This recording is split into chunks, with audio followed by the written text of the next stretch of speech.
Alright, so today we're going to take a look at the Red Lion and Lance figure set from the new Voltron line of toys from Mattel that are available on MattyCollector.com. Just got mine in the mail yesterday, so let's take a look at them. Get them out of the box, and there you go. Yeah, I'm not going to waste my time or your time looking at the packaging. There are other videos out there that you can, if you want to spend the time in the in-depth reviews. There's some good ones out there, so just take a look. Not going to be doing that here. I will say this, though.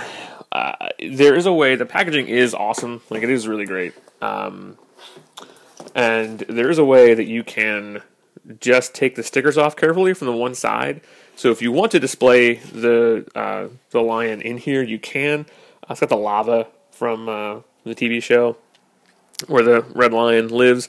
So yeah, I would totally take your time opening this, because it does make it a great display piece if you so choose. But let's face it, the lion is going to be Jonas Voltron once everything is complete, so I don't think I'll ever use it to display in that box. But I can if I want to. So anyway, here's the set. The first thing you may be wondering, I don't know if for the keen eye out there, the Lance figure actually only comes with two heads. There's the unhelmeted head, and then also comes with a helmeted version.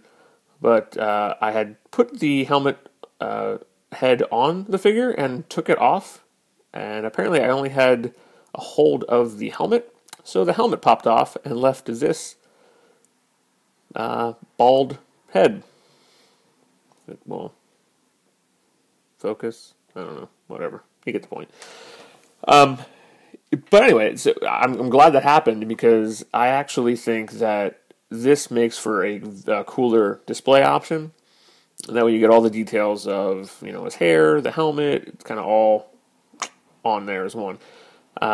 So yeah. So as far as what I'm going to do, or what I plan to do on my reviews, is maybe not go so completely in depth with the figures. There are so many videos out there, like I said before, that you can, and many that get these before we do. Like Pixel Dan gets his, from Mattel way before they're available to us. So his reviews are out there. They're usually pretty good. So take a look at those. I'm not going to go totally in depth, but I will, because those reviews are out there. A lot of times before we as collectors get our toys, we kind of know about what the quote unquote issues are with each of the figures. And I know that these white dots are causing quite a stir. Personally, I could care less. They don't bother me, and I honestly, even though as a fan of the show in the 80s, I don't even know if I would have recognized that or really had a problem with it at all. The only reason that I, was aware of them were because of the kind of the nitpicky reviews that are out there. So, and Mattel even released a the character guide sheets to show what they or why they have the dots on there, and they're on there. I mean, the red dot, or red dots. What the heck? The dots are on the style guide sheets, so that's why they're on the figure. But yeah, so it caused all kinds of stir. But again, whatever. I don't care. It's a design choice. It's still very reminiscent of the cartoon, so it looks great. The articulation on this guy is not all that great.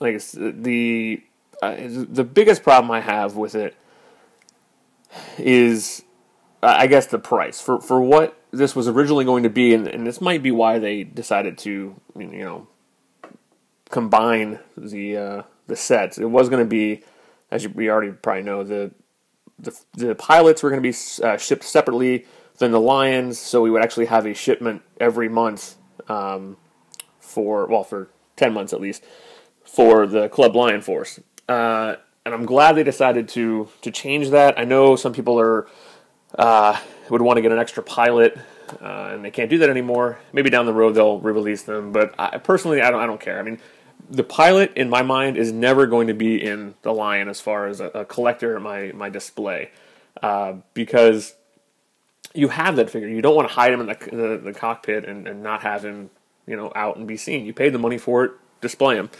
And plus, at the end, the end of the day or end of the year, sorry, we're going to have Voltron. And if you're paying the money to get all of these, I can't imagine, unless you get 2 sets, which, more power to you, that'll be, $600 that you're dropping to get 2 sets.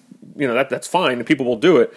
But you really, for the average, maybe not average collector, but me as a collector, I would just want the Voltron, because it's going to be, 23 inches, huge. You can see by the size of this guy as it is. It's going to be an awesomely huge Voltron. So that I'm looking forward to. The other issue that I want to talk about that has been a sticking point, besides the play feature, which I think they just did the action feature as far as the quick transformation. They did that, so in my opinion, it's kind of as a throwback to a vintage type toy with an action feature, play feature. It's not necessary. I would be completely fine without it.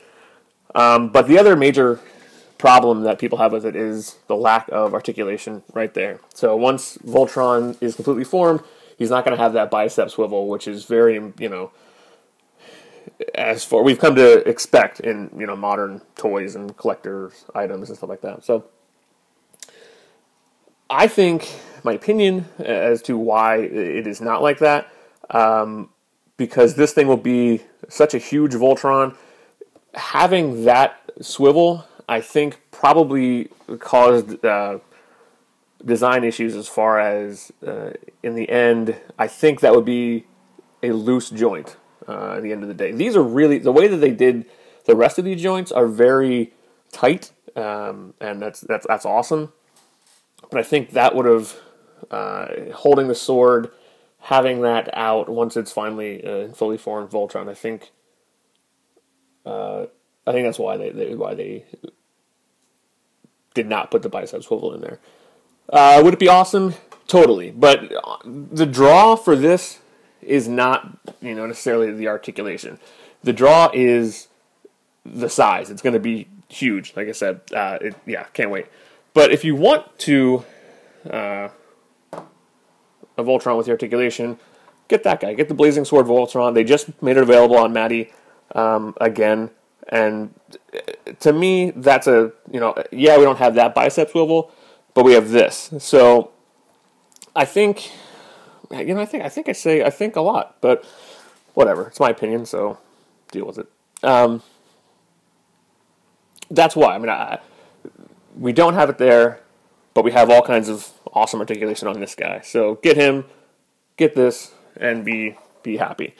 Or don't get it and be equally as happy. But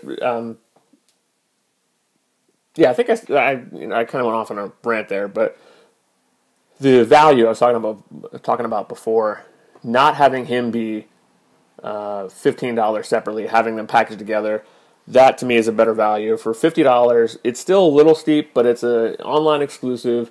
Look at, just for instance, I just picked up him the other day. Toys R Us, $18, better part of $20 with tax. So to get this for $20 and get that for $50, it's a jump, but at the end of the day, you're going to have a giant Voltron. Is it worth $300? I don't know. To me, it is. It's spread out over the year, so it's worth it. It might not be to you, so I don't know. But anyway, I just wanted to talk about that as far as the sticking points for what people see, and so if you have you want to chime in on the discussion, you can comment down below, subscribe, like, and most importantly, kneel.